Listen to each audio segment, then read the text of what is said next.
Bonjour à tous. Bonjour, bonjour. On attendait encore une ou 2 minutes que tout le monde arrive, mais c'est bien, les fidèles sont là. Super, merci. Ok. Merci déjà de venir nous rejoindre. J'espère que vous allez tous bien. Ça va, ça va. Bon, bah super. Alors, en attendant que notre autre animatrice arrive, parce que doit peut-être avoir un petit problème de connexion, juste pour aujourd'hui, donc bah, c'est moi qui modère aujourd'hui, donc Christine d'Orléans. Vous me voyez souvent un peu en retrait, des fois j'interviens un peu, donc et ben aujourd'hui c'est moi qui prends la main parce que Nelly est absente, donc avec plaisir je vous retrouve tous. Euh, on devait avoir Claire Galen qui devait venir nous rejoindre aussi. Malheureusement, elle a eu un empêchement. Ça arrive, ça peut arriver à n'importe qui. C'est pas dramatique en soi parce que, étant donné que dans l'assistance, nous avons des infirmiers libéraux, je vais m'appuyer sur vos expériences aussi. Donc, dans les starting blocks, hein, parce que je vais vous solliciter. Donc, voilà. Et puis, donc, je ne sais pas, on a des nouvelles J'essaye de l'appeler. parce que notre objectif, c'est aussi de ne pas. T'as un problème de connexion? Non, j'arrive. Ah, elle arrive. Oui, on a entendu. Super. Donc, en tout cas, aujourd'hui, on a la joie. Je peux commencer parce que le temps qu'elle arrive, je vais au moins présenter Ève. Donc, on a vraiment le privilège d'avoir deux personnes qui sont très investies dans la lutte contre le cancer et en particulier dans le déploiement des soins de support au niveau des personnes, bien sûr, atteintes de cancer. Alors, on est axé un peu sur la région Rhône-Alpes, mais à savoir que ça peut aussi, bien sûr, se retrouver et reproduire dans d'autres régions. Donc, Ève Claras, qui est bénévole donc à la Ligue contre le cancer région Rhône-Alpes. Ève, vous m'arrêtez si jamais je dis des bêtises. Et donc, qui est très investie et qui, au départ aussi, était gynécologue. Je le dis parce que je pense que c'est important aussi de situer un petit peu les gens dans leur contexte professionnel. Donc, merci Ève. Et puis, on va accueillir, donc, qui est en train de se connecter. Elle est là, c'est bon. Ça y est, elle est là, super. Bonjour Sylviane, et merci beaucoup de venir nous rejoindre. Donc, j'ai commencé à présenter Ève. Donc, Sylviane est aussi très investie puisqu'elle a aussi un passé de directrice des soins à l'hôpital Jean Mermoz à Lyon. Et puis, elle est conseillère régionale de l'ordre infirmier et donc investie aussi au niveau de la Ligue contre le cancer. Donc, mesdames, merci beaucoup d'être avec nous aujourd'hui. Si vous voulez, on peut commencer ou est-ce que vous voulez rajouter quelque chose à la présentation? Non, moi, ça va. Eh bien, on est parti. Je vous laisse la parole, mesdames. Voilà, donc j'étais chargée de vous parler des soins de support. Donc, un accès aux soins de support, donc sécurisé et harmonisé, le constat. Donc, aujourd'hui encore, vous m'entendez? Très bien.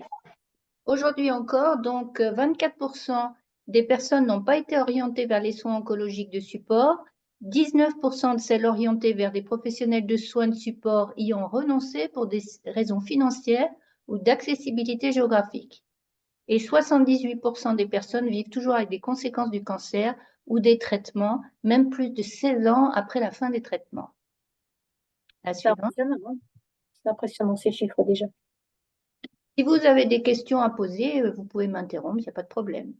Alors, la définition des soins oncologiques de support. Les soins oncologiques de support donc, désignent l'ensemble des soins et soutiens qui peuvent être proposés à une personne atteinte d'une pathologie cancéreuse, à côté des traitements spécifiques destinés à soigner sa maladie, comme la chimiothérapie, la radiothérapie, l'immunothérapie, la chirurgie et d'autres encore, peut-être. Ils ont pour objectif de diminuer les conséquences de la maladie et des traitements.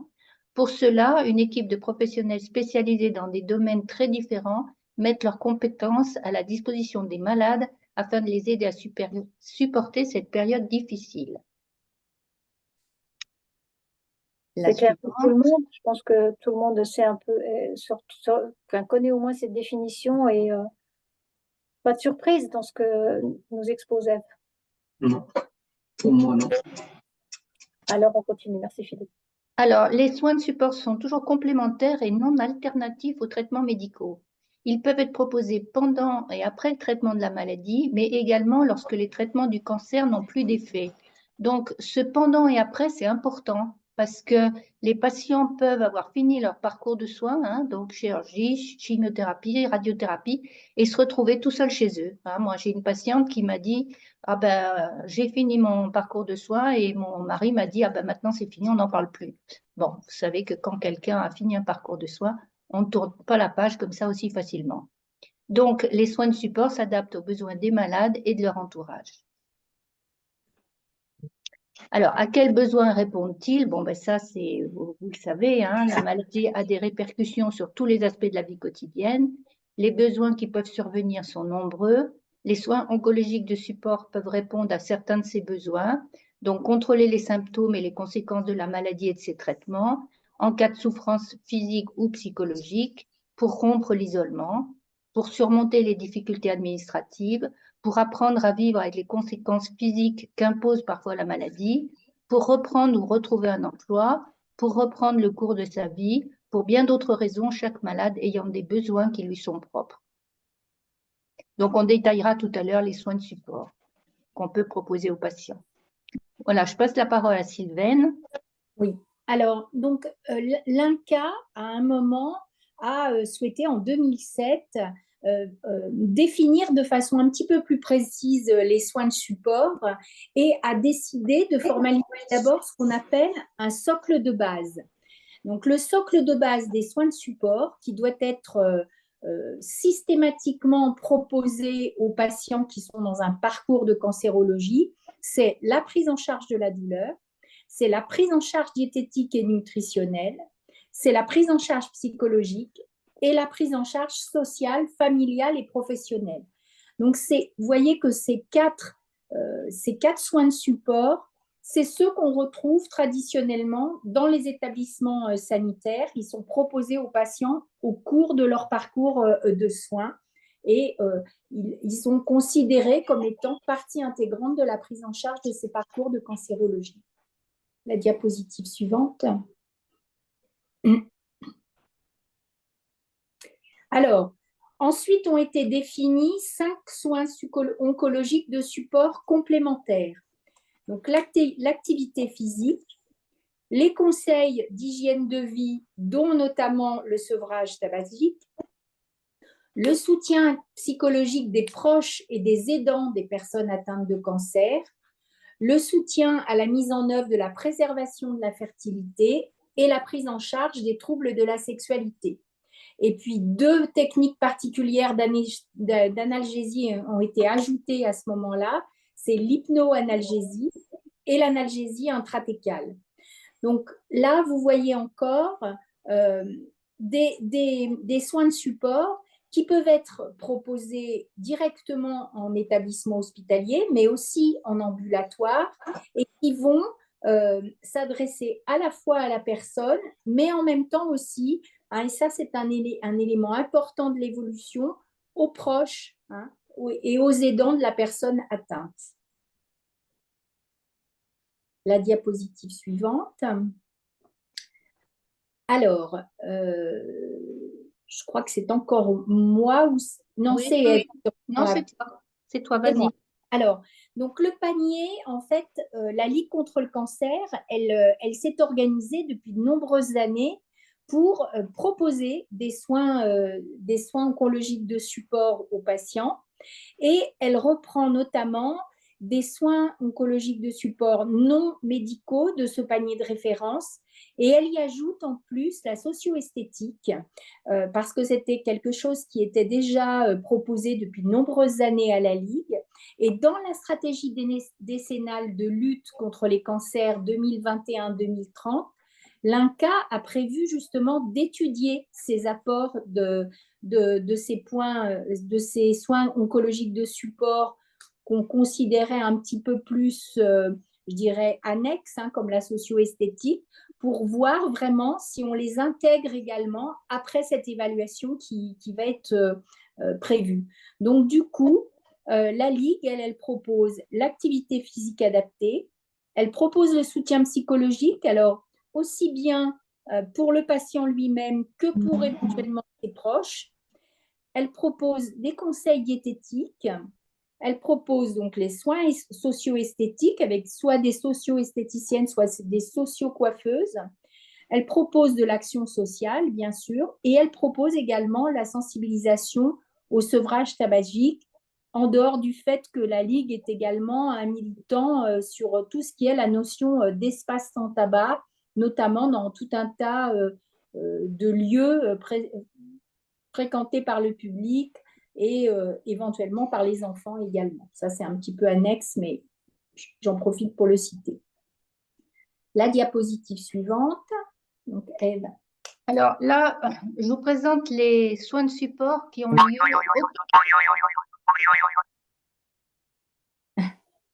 lieu au comité du Rhône. Donc, en sachant que, j'en dirai un mot tout à l'heure, donc il y a 103 comités de la Ligue et donc chaque comité a présente des soins de support qui peuvent être différents. Donc là, c'est tout ce qu'on propose nous au comité du Rhône. Donc, de l'activité physique adaptée, donc ça peut être en individuel ou en atelier collectif.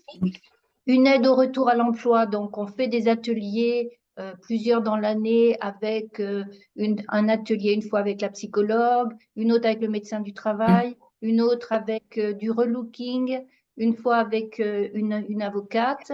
Voilà, donc je crois que j'ai à peu près fait le tour. Il y en a, alors j'en ai peut-être oublié, mais… Et la socio-esthéticienne. La socio-esthéticienne, on l'a plus en ce moment. C'est le relooking. Relooking, d'accord. Mais, voilà, donc je vous ai dit, oui, médecin du travail, ça c'est important. Ensuite, l'aide au sevrage tabagique, de l'art-thérapie. Donc, l'art-thérapie, l'art thérapeute commence par voir les patients individuellement pour voir un petit peu leurs besoins. Et ensuite, c'est par petits groupes. Donc, ils peuvent faire du collage, de la peinture, du dessin. Voilà. Puis après, une fois par an, il y a une exposition des œuvres. Un atelier de jeu de mémoire. Donc, c'est donc une bénévole qui prépare des jeux à faire donc pour stimuler la mémoire. Je vous en parlerai tout à l'heure ou c'est Sylvaine qui va vous en parler parce qu'il y a aussi un site maintenant qui s'appelle Oncogite qui est beaucoup plus professionnel et qui peut être proposé aux patients. Sylvaine vous en parlera tout à l'heure. C'est en dehors de la Ligue, ça. Ensuite, des groupes de parole. Alors, on a des groupes de parole pour les patients et on en a aussi, mais ça, c'est aussi dans ce qui est proposé après. Donc, des groupes de parole pour les patients. Et là, la psychologue doit obligatoirement voir les patients avant qu'ils puissent rentrer dans les groupes de parole. Parce que, bon, il ne faut pas que ce soit quelqu'un qui soit mal dans sa tête et qui risque de perturber le groupe. De la réflexologie plantaire, donc ça, bien sûr, c'est en individuel et ça a beaucoup de succès. Donc, voilà, ça agit sur le stress, les troubles du sommeil, les tensions internes ou les effets secondaires des traitements. De la socio-coiffure, alors en sachant que la socio-coiffure, il y en a quand même souvent dans les établissements, mais il y a aussi sur Lyon des établissements qui font de la cancérologie, mais qui n'ont pas de socio-coiffeuse. Et puis, il y a aussi ces femmes qui ont fini leur… Oui. Ah, je croyais qu'il y avait quelqu'un qui me parlait. Il y a aussi des patients qui ont fini leur chimiothérapie et qui éprouvent des sensations de démangeaison et qui sont contentes de pouvoir voir la socio-coiffeuse. Donc ça, c'est aussi soit en individuel, soit en collectif. De la socio-esthétique, donc pareil, soit en individuel, soit en atelier collectif. De la sophrologie, donc de la sophrologie, alors là, c'est les patients s'engagent à venir une fois par semaine pendant 3 mois. Des sorties conviviales, donc il y a une bénévole de l'équipe d'écoute qui emmène les patients à peu près une fois par trimestre, soit à un concert, soit visiter un musée. Une fois, elle les a emmenés faire une promenade sur la Saône. Soutien psychologique. Alors là, en fait, nos soins de support sont par ordre alphabétique. Hein. On aurait dû commencer par la psychologue parce que c'est quand même elle qui est le plus souvent demandée, donc qui fait des consultations individuelles et qui donc va éventuellement orienter les patientes vers le groupe de patients. Je devrais dire patients, mais c'est vrai que quand on fait nos statistiques, on a à peu près 80% de femmes et 20% d'hommes. Donc, On parle plus de patientes, mais c'est patient, hein, soutien psychologique, du théâtre. Alors ça a beaucoup de succès. Le problème, c'est que là aussi, c'est des femmes. Les femmes qui intègrent le groupe de théâtre, elles veulent plus partir parce que pour elles, c'est gratuit et que c'est très convivial et que voilà, et qu'elles forment un petit groupe d'amis et qui, voilà, elles ont beaucoup de mal à partir. Le dernier soin de support donc, qui est sur la liste, c'est yoga relaxation. Donc, les patients sont vus pour un premier entretien individuel et après, si leur état de santé leur permet, ils intègrent le yoga relaxation en collectif. Voilà, alors, je veux bien la prochaine diapositive. Et j'ai. Tu avais prévu de parler aussi de ça. la Alors, visite. c'est ça. Donc, j'ai oublié de mettre la diapositive des activités physiques adaptées en extérieur dans les clubs et associations sportives du département. Donc, on peut proposer de l'aviron, de l'escalade, du cyclisme, de la marche nordique, des randonnées pédestres, de la musculation, de l'escrime et de la gym adaptée. Donc, vous voyez qu'il y a quand même pas mal de possibilités pour les patients et on essaye aussi que ces soins de support soient externalisés, qu'ils ne soient pas tous dans Lyon, intramuros, que les patients qui habitent un peu à l'extérieur puissent quand même intégrer ces soins de support. Et la dernière chose, donc, qui n'est pas sur les diapos, mais qui est important, c'est qu'on propose pour les aidants des groupes de parole. On a 2 sortes de groupes de parole, un pour les proches aidants et un pour les endeuillés. Alors, il n'est pas rare, malheureusement, que les aidants passent dans le groupe des endeuillés. Et un autre atelier, un autre soin de support pour les aidants, l'art-thérapie, là, qu'on a mis en place il n'y a pas très longtemps. Et puis, bien sûr, les aidants peuvent aussi intégrer l'aide au sevrage tabagique. Voilà, et là, je vais repasser Non, c'est encore moi. Alors, pour vous dire que tout à l'heure, donc, je vous ai présenté les soins de support qui ont lieu au comité, mais la Ligue finance aussi des soins de support dans les espaces Ligue. Donc, les espaces Ligue, ben, c'est essentiellement à Lyon, ben, les hospices civils de Lyon, mais donc, vous voyez, Hôpital Édouard Herriot, Croix-Rousse, enfin bon, voilà. Mais il y a aussi des cliniques, il y a par exemple aussi l'hôpital Jean Mermoz, qui est en fait privé, et l'hôpital Saint-Joseph Saint-Luc, qui est aussi un hôpital privé. Donc, dans ces espaces Ligue, il y a peu de choses qui sont proposées, mais en général, c'est socio-esthétique, socio-coiffure, ça peut être de l'art-thérapie, voilà, en gros, mais ça permet aussi que les patients puissent être suivis donc à l'endroit où ils sont suivis. Et après, ces patients, si jamais ils veulent participer à quelque chose qui n'est pas proposé à Jean Mermoz, mais qui est proposé ailleurs, ils peuvent le faire? Alors non, c'est propre à chaque établissement. Donc, il peut venir au comité du Rhône, mais quelqu'un qui est suivi à l'hôpital Édouard Herriot, il ne peut pas aller à la Croix-Rousse, non, parce que, bon, c'est comme ça, c'est l'organisation lyonnaise. Merci. Voilà, est-ce que vous avez des questions peut-être sur les soins de support ou alors on peut poser toutes les questions après C'est bon pour moi. Donc, je passe la parole à Sylvaine qui va… Alors, la Ligue, effectivement, s'est engagée depuis très très longtemps hein, et elle a une valeur ajoutée sur ce concept des soins oncologiques de support.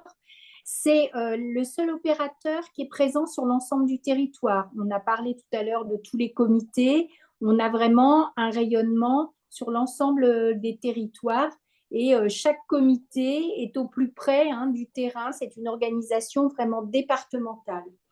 L'offre en soins de support à la Ligue, elle est gratuite et accessible. C'est une de nos préoccupations hein, pour rendre nos locaux accessibles, pour offrir ces soins de support. Hein. On l'avait vu dans la première slide, l'accès à certains soins de support pouvait être conditionné à certains moments par des problèmes de difficultés financières. Donc, la Ligue, elle finance la totalité hein, des ateliers et les patients n'ont rien à payer pendant ces prises en charge. On accompagne les personnes vraiment à toutes les étapes du parcours. Ça peut être à la fois en cours de traitement, dès les premières phases du traitement si c'est nécessaire. Et puis, ça peut être aussi en post-traitement, hein, en post-cancer. Et on a des patients qu'on va suivre même pendant les périodes intermédiaires entre deux phases de leur maladie. Et ça peut être également le cas jusqu'à quasiment la phase la plus terminale du parcours de soins. Et les comités sont accompagnés et sont outillés pour offrir des soins de support sécurisés de qualité. Alors ça, c'est un élément très, très important qu'on voulait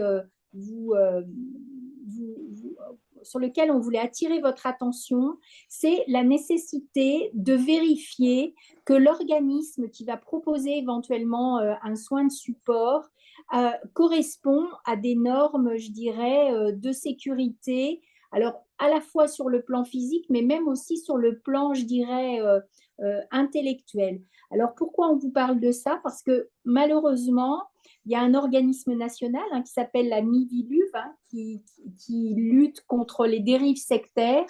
Eh bien, dans le domaine des soins de support de cancérologie, il peut y avoir des organismes qui, sous couvert de proposer des soins de support, peuvent être amenés ensuite à avoir des attitudes qui sont de l'ordre du sectarisme.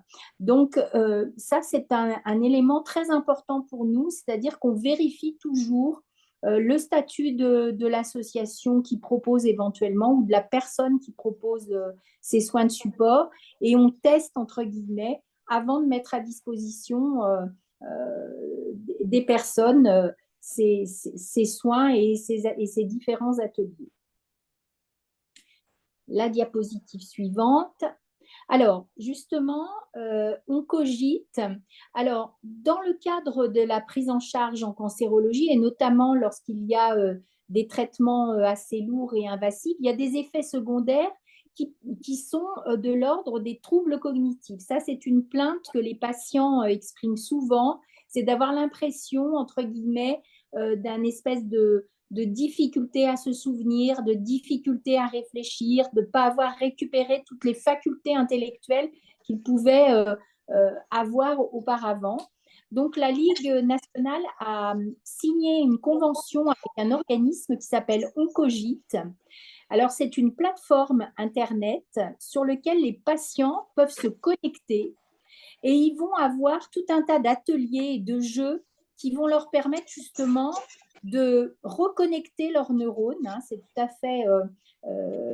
Alors, l'usage de cette plateforme, on leur demande par contre pour qu'elle soit en permanence remise à jour et enrichie. Là, il y a une petite participation financière qui leur est directement demandée lors de leur inscription aux différents ateliers.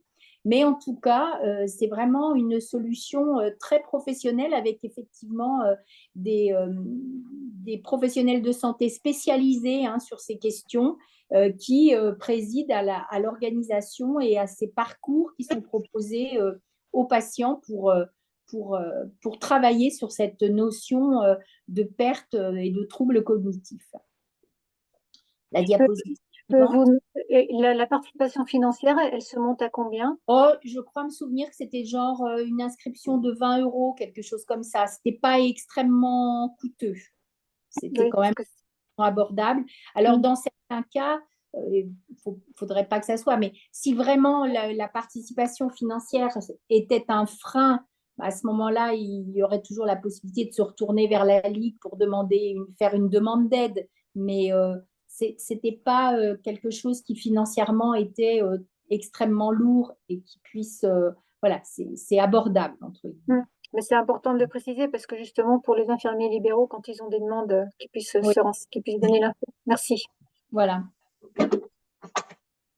Alors, ensuite, on a voulu aussi vous parler d'un dispositif qui a été mis en œuvre suite à un plaidoyer justement de la Ligue contre le cancer qui, beaucoup de patients, lorsqu'on les interrogeait, notamment dans le cadre de l'observatoire, etc., trouvaient qu'il y avait une espèce une fois que les traitements curatif était terminé, il y avait une sorte de un ressenti d'abandon, hein, d'être livré à soi-même et de ne plus avoir de recours, entre guillemets, à un professionnel pour continuer à vivre avec sa maladie, parce que, comme on l'a dit tout au démarrage, il peut y avoir quand même des séquelles liées à la maladie, des troubles, un inconfort qui persiste.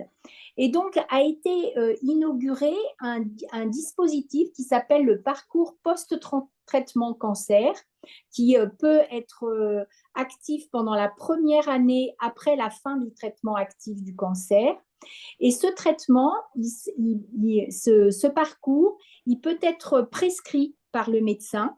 Et pourquoi ça nous a paru important de vous en parler? Parce que souvent, ce sont les infirmiers qui sont au plus près des patients et qui vont entendre le patient se plaindre sur des difficultés de mobilité, sur des difficultés diététiques ou sur une souffrance psychologique et une incapacité, par exemple, à financer des séances de psychologue qui ne sont pas forcément toujours prises en charge sur le plan social et financier.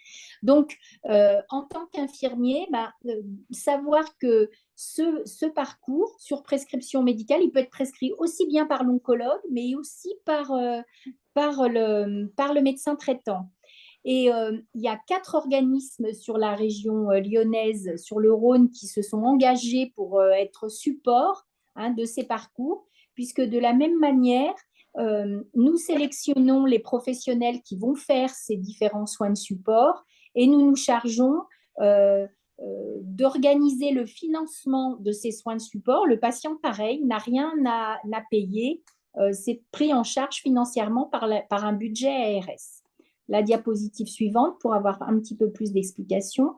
Donc, le patient, il dispose finalement d'une enveloppe de 180 € au total par patient pour cette année-là.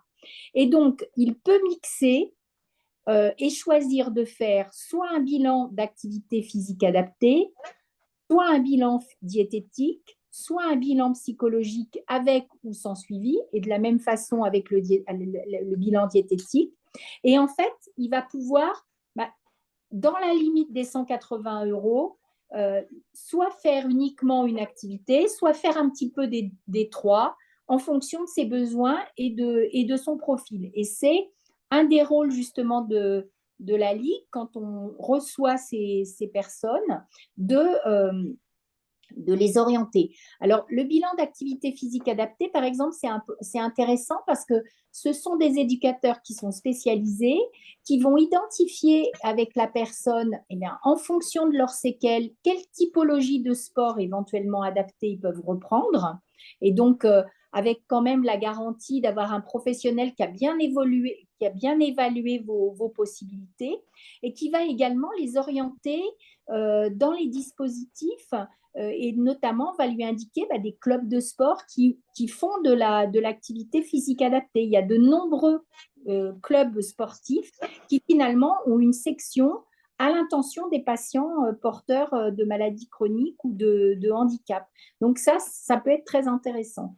Le bilan diététique, c'est par exemple pour les patients qui sont sous hormonothérapie, qui ont des prises de poids ou ça peut être aussi intéressant d'avoir en fin complètement de parcours un bilan avec un suivi éventuellement.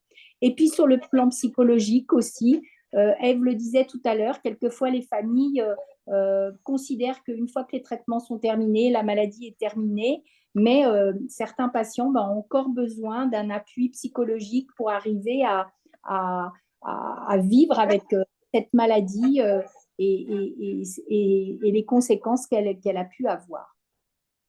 Donc voilà, être bien informé de l'existence de ce dispositif. La Ligue, on s'occupe de certains arrondissements du Rhône. Soins et Santé s'occupe d'une autre partie. Il y a la CPTS de Lauzon aussi qui s'est intéressée à une autre partie du Rhône. Et il y a des dispositifs dans tous les départements. C'est-à-dire que si vous êtes sur l'Ardèche, sur l'Ain, sur l'Isère, vous allez trouver aussi sur le site de l'ARS sont répertoriés les organismes qui sont en charge de déployer ce dispositif. la diapositive suivante.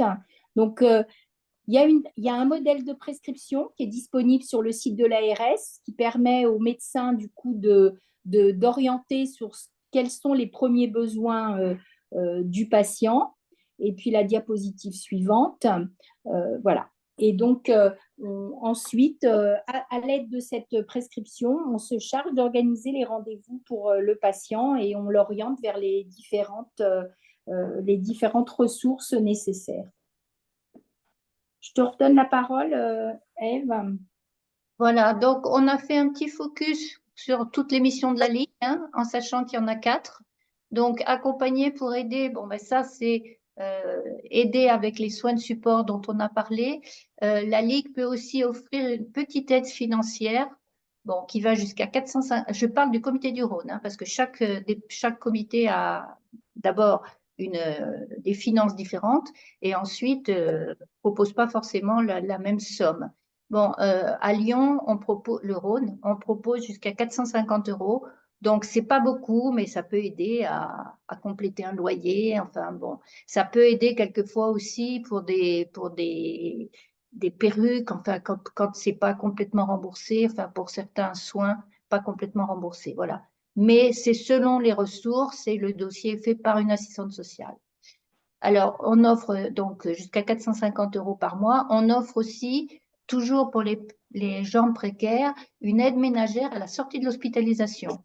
Donc, ça peut tout de suite être mis en place par le comité et avant que les mutuelles puissent éventuellement aussi le relais pour payer une aide ménagère.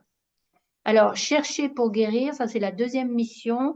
La Ligue contre le cancer est le premier financeur privé et indépendant de la recherche contre le cancer. Donc, voilà, je n'ai pas en tête les chiffres et puis on n'est pas là pour en parler, mais on donne beaucoup d'argent pour financer des projets de recherche. On n'a pas de chercheurs, hein, on finance des projets de recherche. Ensuite, la troisième mission, c'est prévenir pour protéger. Donc, on a une équipe de salariés qui vont en milieu scolaire, auprès du grand public et en entreprise, avec des programmes spécifiques adaptés. Donc, ces salariés sensibilisent aux facteurs protecteurs et aux risques des cancers, tabac, alcool, alimentation, activité physique, soleil, HPV, vaccination, facteurs environnementaux. Voilà, donc ça, c'est aussi une troisième mission qui est importante. La quatrième, mobiliser pour agir. Donc, le comité du Rhône et la Ligue nationale, hein, s'impliquent aux côtés des acteurs institutionnels, associatifs et des professionnels de santé pour faire évoluer les dispositifs de prise en charge aux besoins des malades. Voilà, donc ils peuvent alerter, par exemple, sur une pénurie de médicaments. Sylvain vous en a parlé tout à l'heure, alerter aussi, enfin, faire aussi des espaces sans tabac. Enfin, tout ça, ça fait partie donc de cette mission de mobilisation. Voilà. Alors, la Ligue, je donne juste quelques chiffres, hein. Donc, la Ligue a été créée le 14 mars 1918 par Justin Godard. En 1922, ça a été la création du comité du Rhône. En 2018, il y avait 103 comités départementaux. Le nombre d'adhérents, alors 568 654, je pense que ces chiffres datent de 1918, mais enfin, je ne pense pas que ça ait beaucoup évolué. Et il y a 12 000 bénévoles réguliers. Par exemple, dans le Rhône, il y a 50 bénévoles. Voilà, et 6 salariés et 50 bénévoles dans le Rhône. Voilà, donc la dernière diapo, ben, c'est pour vous donner nos coordonnées, mais... Et un point important, tout cet argent qui est mobilisé sur tous ces sujets, c'est uniquement la générosité du public. C'est-à-dire que la Ligue contre le cancer, c'est uniquement un organisme qui vit des dons. Oui, on n'a pas de subvention. Quelquefois, voilà. Alors, quelquefois, on peut éventuellement faire payer si on fait partie donc d'un dispositif qui s'appelle Ligue Entreprise.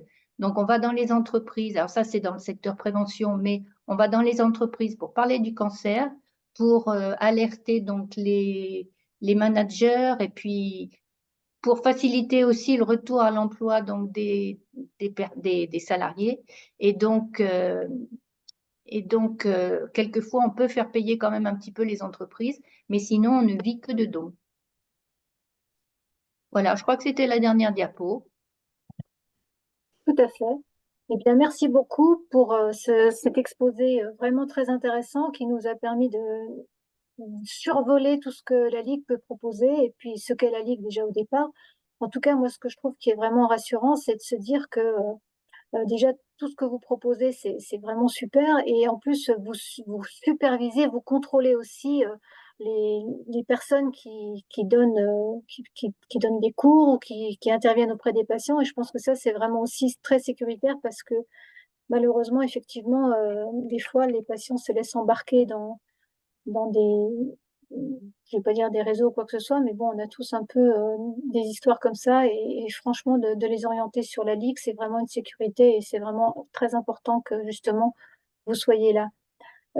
Donc, je vais justement solliciter les personnes, infirmiers libéraux en particulier, qui sont avec nous, parce que vous, dans votre quotidien, au niveau de votre exercice professionnel, les soins de support, quelle place ça a dans votre prise en charge des patients? Est-ce que vous en parlez avec eux? Et si vous en parlez avec eux, comment vous abordez les sujets?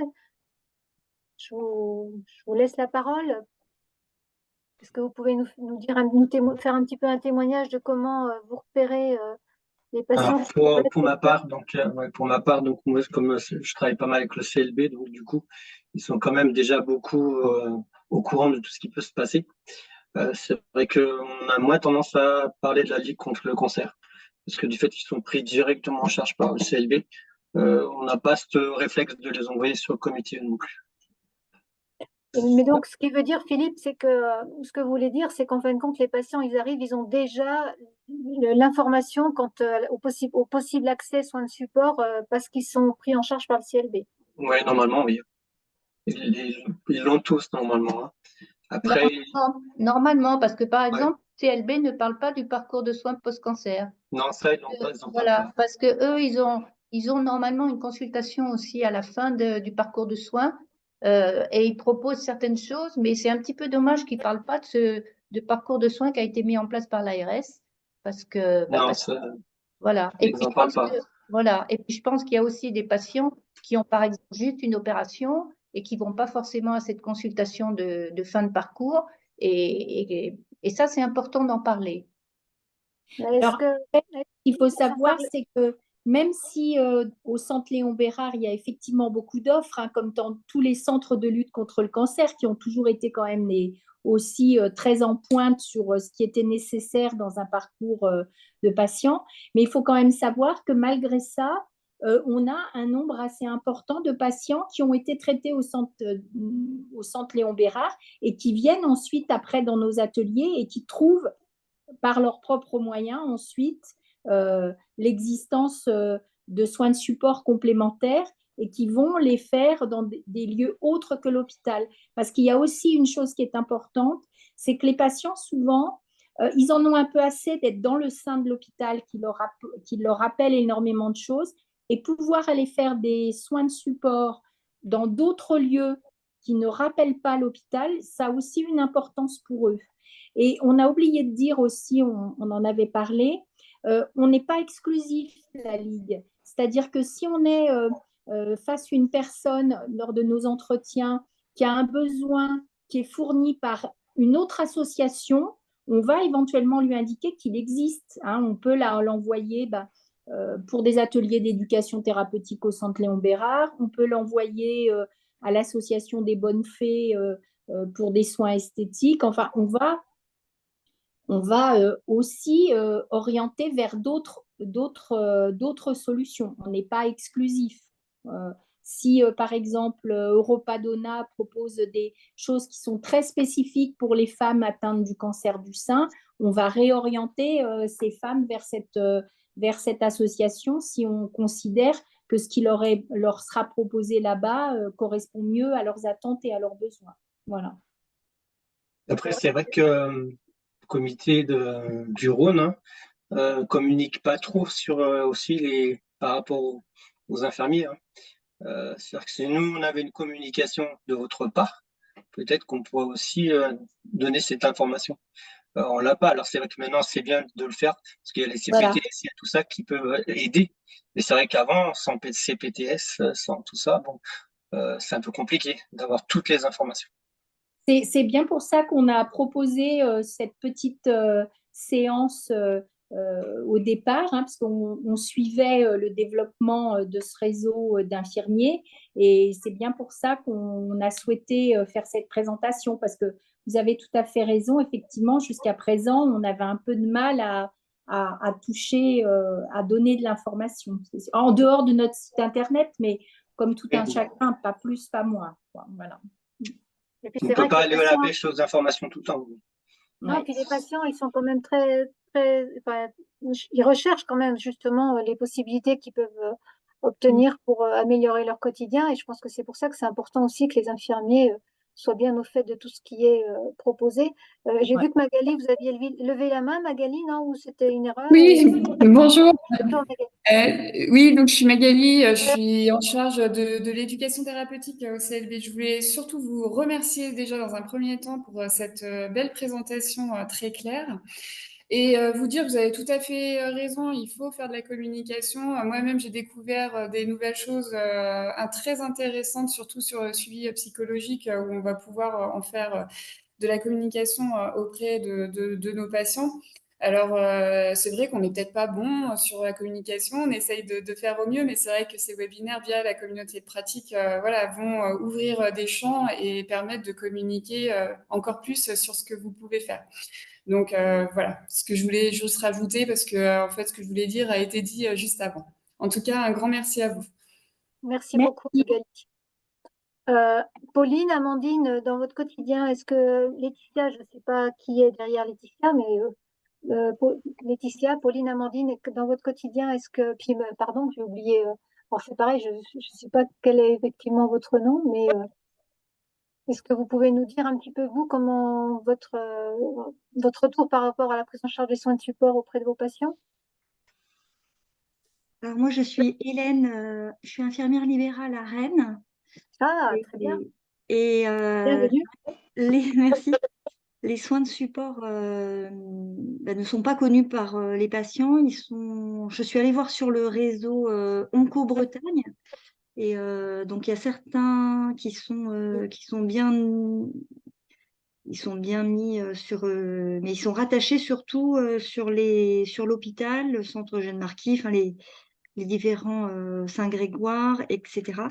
Et du coup, ils ne sont pas vraiment connus par les patients. Moi, dans ma patientèle, il y a certaines personnes qui ont de l'immunothérapie couplée avec de la chimiothérapie. Elles ont des difficultés du coup sociales pour faire juste leur ménage, avoir leur repas de livrer.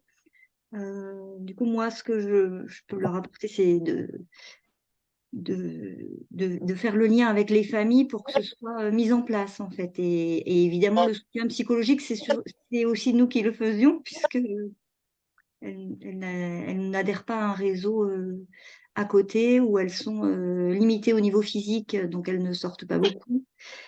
C'est un peu catastrophique. Après, je pense qu'au niveau de la Ligue, enfin, mesdames de la Ligue, vous allez certainement mieux dire que moi, parce que moi, je ne suis pas ni de Lyon, ni de Rennes non plus, mais j'ai envie de dire que quasiment toutes les ligues, tous les comités de Ligue contre le cancer proposent justement Alors, oui, pendant que vous parliez, je suis allée regarder Onco-Rennes, hein, la Ligue 35 de l'Ille-et-Vilaine. Et la Ligue 35, elle propose des soins de support personnalisés et non médicalisés. Hein, donc, il faut aller voir sur leurs coordonnées. Et je suis sûre que vous allez apprendre des choses en allant Oui. sur l'onglet Ligue Ille-et-Vilaine. Et vous trouverez probablement des ressources pour vos patients. D'accord. Heureusement qu'il y a cette communauté, c'est ça qui m'a permis d'aller aussi fouiller un peu et d'aller voir ce qui se passait en local, pour que ce soit pas uniquement rattaché au centre de soins. Ce que vous pouvez Ouais. faire aussi, c'est poser des questions justement sur la communauté. Lorsque vous avez des difficultés, on est là pour ça. pour essayer d'y répondre. Et si vous avez justement un souci dans une prise en charge, alors bien sûr, on met jamais le nom de patient, hein, mais l'idée, c'est ça, c'est justement de pouvoir être, cette communauté, une ressource pour vous et donc de vous aider parce que vos collègues auront peut-être une information à vous diffuser et comme ça, c'est créer justement cet esprit d'équipe au sein de cette communauté. Faut pas Oui, hésiter. on a si- des informations, enfin, moi je vais à la pêche aux informations avec le DAC qui nous aide bien aussi et directement avec les IPA des services parce que Ouais. c'est en relation directement avec les Ouais. personnes qui Mais connaissent. vous pouvez aller là sur le site de la Ligue Ille-et-Vilaine. Oui, Il y a des groupes de yoga, il y a des groupes de parole, il y a de la sophrologie, il y a de l'art-thérapie, il y a de l'art culinaire, il y a de l'esthétique, il y a la PA, il y a du Qigong. Vous voyez, chaque comité après a ses projets et vous allez trouver certainement des ressources pour pouvoir orienter vos patients si vous sentez qu'un patient a un besoin spécifique. Mm. Voilà. Bon, ben voilà, on vous a donné plein de pistes. Plein de pistes, merci. Pauline, je vous redonne la parole. Bonjour, eh bien merci d'abord parce que ben, du coup j'ai appris pas mal de choses aussi parce que bah, je vais pas redire ce qu'a dit Philippe mais enfin moi je travaille aussi sur Lyon et du coup c'est vrai que pour les patients qui sont hors Saint-Léon-Bérard on avait un peu plus de mal du coup à avoir accès aux soins de support et je ne savais pas tout ça donc j'en ferai profit c'est sûr. Et effectivement, voilà, moi je m'appuie aussi sur les DAC, mais qui sont peut-être moins spécialisés et puis du coup déjà un peu surchargés.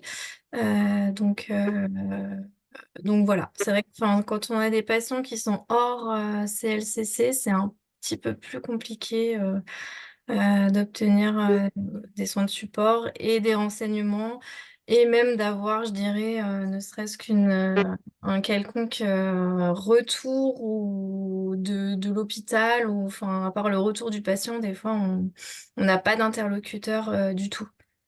Alors, c'est vrai que la DAC, c'est un dispositif qui est indispensable hein, pour vous parce que, bon, dispositif d'appui à la coordination, quand vous êtes face à des patients lourds avec des grosses problématiques sociales, etc., c'est sûr que c'est pas, nous, on n'est pas sur ce champ-là, hein, on ne peut pas, voilà.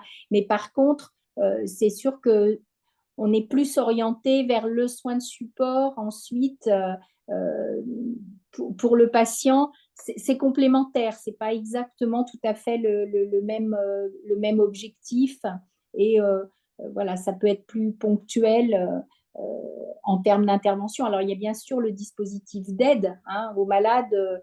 D'ailleurs, les assistantes sociales connaissent toutes hein, le circuit du dossier de demande d'aide si nécessaire. Donc ça fonctionne bien en général. Hein. Ça pose pas de problème. Bon, bah, comme quoi, cette intervention était vraiment nécessaire. Est-ce que, Amandine, Laetitia, vous voulez ajouter quelque chose? Moi, je suis diététicienne dans les Hauts-de-France et je travaille avec l'espace ressources cancer d'Armentières et donc aussi le DAC. Et avant qu'il me, je quand même travaille, je suis là quand même depuis 8 ans, avant qu'il me contacte parce qu'il cherchait une diététicienne, je n'étais même pas au courant qu'il y avait ça dans le coin. Pourtant, je travaille avec des médecins qui interviennent là-bas, qui m'en avaient jamais parlé. Donc, c'est vrai qu'effectivement, je me rends compte que quand on est en libéral, en fait, il y a plein de choses comme ça qu'on découvre au fur et à mesure. Et bah là, je viens d'apprendre qu'il y avait un parcours ARS. Je n'étais pas au courant non plus. Donc, je me dis, bon, c'est bien. Et je suis secrétaire de la CPTS Lys Armentières. Et du coup, c'est vrai qu'on souhaiterait aussi mener des actions en termes de territoire et savoir tout simplement ce qu'il y a sur le territoire. Parce qu'en général, on sait à peu près sur sa commune voisine. Mais en fait, à 20 bornes, on n'est pas au courant. Donc, une fois qu'on le sait, c'est beaucoup plus facile et ça permet aussi, moi, dans ma fonction, euh, des fois un petit peu d'informer les médecins que la diététicienne, son rôle dans la vie, c'est pas de faire perdre du poids aux gens et que quand ils ont un cancer, dès le début, on peut être utile pour éviter la perte de poids, pour tout ce qui est goût métallique, enfin, choses comme ça. Et des fois, quand je dis, bah, tiens, je suis ta patiente, mais il faut pas qu'elle perde de poids, mais je suis pas régimeuse professionnelle, ne t'inquiète pas, tout va bien. Et donc, des fois, ça permet aussi d'apprendre un petit peu le métier des autres. Et donc, c'est vrai que, voilà, j'ai pris des notes que je transmettrai à mes collègues. Merci beaucoup. Bah, de toute façon, vous pouvez, il y a un replay possible par rapport au webinaire, donc les personnes, on a quand même pas mal de personnes inscrites qui n'ont pas pu se connecter, mais vous pouvez de toute façon transmettre le lien et puis revoir ce webinaire parce que ça, c'est inscrit dans le marbre. Donc, tout ce qui a été dit dans ce webinaire, c'est vraiment d'actualité et vous pouvez vous en servir au quotidien. Alors, pour pas faire d'impair, Laetitia, je ne sais pas si vous nous entendez ou... Bon, eh bien, pas de Laetitia. Donc, est-ce qu'on a répondu à toutes vos questions? Est-ce que vous repartez avec des billes dans la poche pour pouvoir encore mieux prendre en charge vos patients? Je ne sais pas ce que... Oui, ça fera des billes supplémentaires, on va dire. Oui, le terme n'est peut-être pas très très joli, mais bon, Oui, si, mais c'est bien. Hein. bon, bah, tant mieux. Ouais. Donc, en tout cas, vous savez que donc, la semaine prochaine, pour les infirmiers labellisés, il y a une classe virtuelle pour apporter encore plus d'informations par rapport à ces soins de support. Et donc, on l'a orienté sur deux axes, justement la prise en charge sociale, parce que ce que disaient nos deux personnes de la Ligue, et je pense que c'est vraiment aussi très important, l'aspect social pour prendre en charge au mieux les patients. C'est vrai que quand il y a des soucis financiers ou quand je pense que c'est déjà un premier frein, même pour aller vers les soins de support, parce que je pense que dans leur esprit, c'est toujours, bah oui, mais ça va me coûter, ça va me demander encore un peu plus. Donc, on va axer justement la semaine prochaine cette classe virtuelle sur l'aspect social et puis l'activité physique adaptée parce que ben, il y a beaucoup quand même de possibilités pour les patients parce que l'idée, c'est bien sûr, et je pense que c'est très important effectivement de ne pas spécialement revenir sur l'établissement dans lequel on a eu les soins parce qu'on a plutôt envie effectivement d'aller ailleurs. Rien qu'à l'idée de se dire, oui, d'accord, je vais faire d'activité physique adaptée, mais il faut que je retourne dans tel et tel établissement où j'ai eu mes traitements, c'est vrai que ça, c'est déjà un premier blocage. Donc, il y a quand même beaucoup d'associations, de choses qui sont mises en place. Donc, vraiment, ces deux thèmes-là seront un petit peu plus abordés en profondeur la semaine prochaine au cours de notre classe virtuelle. Et donc, étant donné qu'on a dit qu'on respectait le temps, si vous n'avez plus de questions, je remercie encore nos deux représentantes de la Ligue et, qui nous ont fait cette présentation très, très riche, qui j'espère a bien répondu à vos attentes. Et puis, si vous avez des questions, n'hésitez pas à vous servir de la communauté de pratique. Hein. Donc, ce que je disais tout à l'heure, c'est vraiment un lieu d'échange. Donc, il faut y aller, poser vos questions, amener vos témoignages. On est là pour créer cet esprit d'équipe et cette dynamique. Et puis, il y aura un prochain webinaire le mois prochain. On va déjà parler de la classe virtuelle de la semaine prochaine. Merci à tous. Au revoir, merci. Bonne fin de journée. Au revoir, merci. Au revoir. Merci encore, Eve et Sylvain. Merci beaucoup. Au revoir, Merci. merci.